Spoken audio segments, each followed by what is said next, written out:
Hey friends, welcome back to my channel. My name is Sarah and this is my granny era. Today I just want to share with you a couple of books to finish up my February reading wrap up. I have just 2 books and a DNF to share with you guys. So if I can keep from ranting about this book I'm going to talk about here in a second, this might be a fairly short video. So I did finish, first of all, The Adventures of Arthur Conan Doyle, and I did not love it. It took me forever to get through this book. It was a mostly well-written biography by Russell Miller. I can't blame the author, and it's not his fault that Conan Doyle was such a disgusting human being. Pompous, arrogant, selfish, dishonest, completely lacking in integrity. I did not enjoy reading about this man at all. His stories sound interesting, and the couple that I've read, I somewhat enjoyed, but I don't think that Conan Doyle was a man to admire. I hate it when you find out stuff about authors, right, that you might be interested in reading. I know that I have to separate if I'm ever going to read anything substantial from any classic author, right? But I can still be a little bit annoyed by it. It's fine.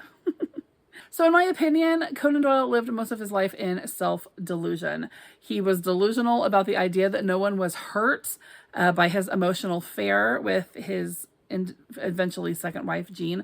He was delusional that his actions toward his oldest children would not have consequences. He was just very heartless in a lot of ways.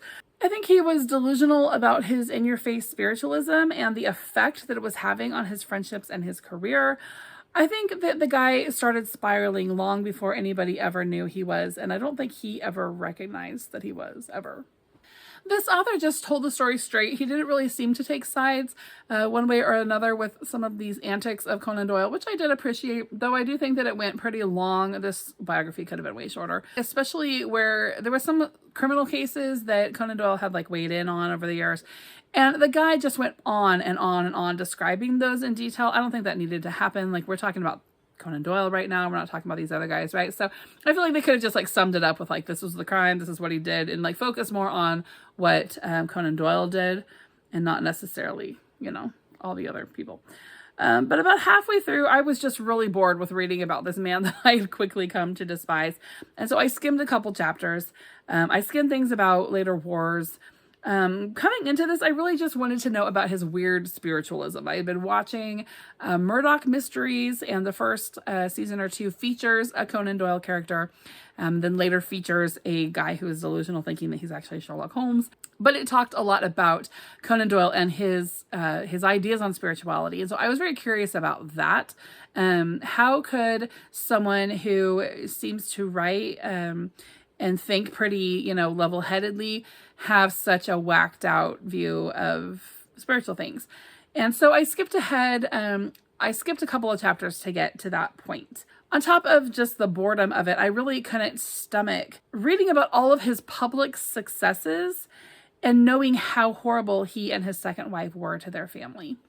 One warning to the reader is that this biography contains many spoilers of Conan Doyle's stories. And so I quickly realized this. Thankfully, I had read the first story, and it started with the first story, Study of Scarlet. And so I learned to skip all of that stuff so that I wasn't spoiled, right, in case I do actually want to read Sherlock Holmes, more of Sherlock Holmes in the future, which I probably do. So there's a lot of spoilers. You got to be careful about that. I did say this in an earlier video when I was just a little ways through the book, but one of the things that I remember from the beginning of it I thought was so interesting was how he talked about that so much of the world had been explored now there in his day that there wasn't much left for the imagination as far as authors being able to talk about a place that, you know, nobody had really gone to, and so they could make up all that they wanted to make up about, you know, Antarctica, or, you know, the land that is Australia, or, you know, whatever, the Amazon rainforest, whatever. All these places were now being discovered and mapped out and, you know, just, you know, archaeologically dug up and all that kind of stuff, that there just weren't a lot of mysterious places left anymore. And that was just an interesting concept. I had never really thought about that.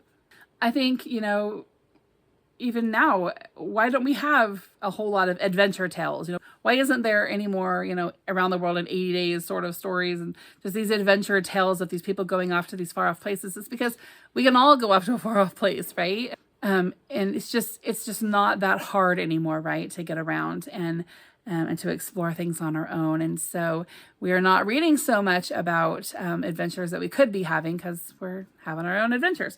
At least we should be, right?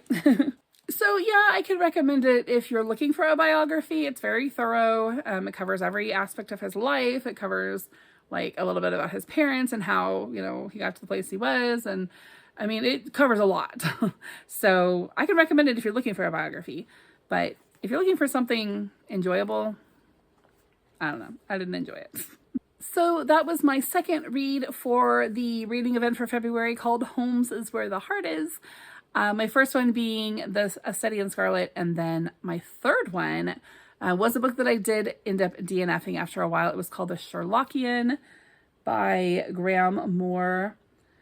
I don't know. I just wasn't into it, and it just kind of bored me. It's a mystery, and I just wasn't into it. So I ended up DNFing that. And then the third book that I read was for Feb Regency, and this is The Castle of Otranto by Horace Walpole. This was my second read through, and I've talked a lot lately about like reading comprehension and how as we grow, our reading comprehension grows, and it's not just about, learning in school.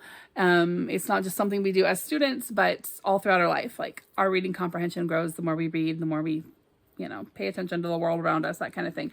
So this book just kind of proved that to me, because I have a review here on Goodreads from November of 2020, where I ended up DNFing the book on November 15th of 2020 because I had no idea what was going on. I could not keep track of the characters. It was so confusing. The book is only 106 pages long, and I abandoned it on page 80.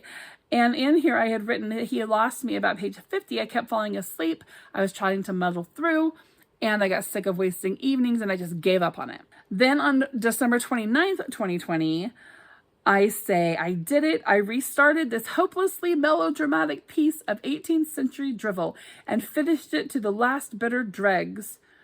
It was quite ridiculous, but a couple humorous parts were reminiscent of Danny Kaye's court jester, so it wasn't a total waste.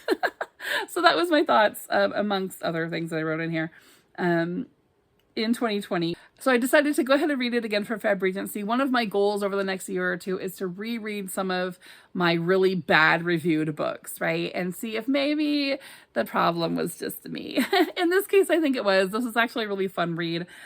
Clearly, I've had a jump in reading comprehension since then, because I read through the story just fine in just a matter of maybe an hour and a half. Totally enjoyed it, totally understood it, was fine keeping track of the not very many characters involved. It was super silly, to the point of wondering if the author meant it to be silly, and I don't think he did.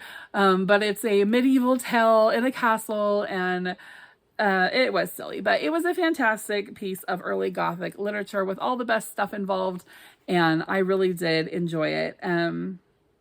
Apparently, this is kind of like the first Gothic novel, and to the point that when he did the second edition, which is the one I read, he had to point out to us that this is a Gothic novel. The second edition fits in with Feb Regency. The first edition was actually published before that time, and so I did read the second version, and it is a fun story. It is. It was just, it's silly and whatever, but it was good. So that's it for the February wrap up. I'm still not sure if I want to do weekly wrap ups, or do I want to do, twice a week, the mid-month and the end of the month wrap ups. I don't really know. And I honestly don't think that people really care.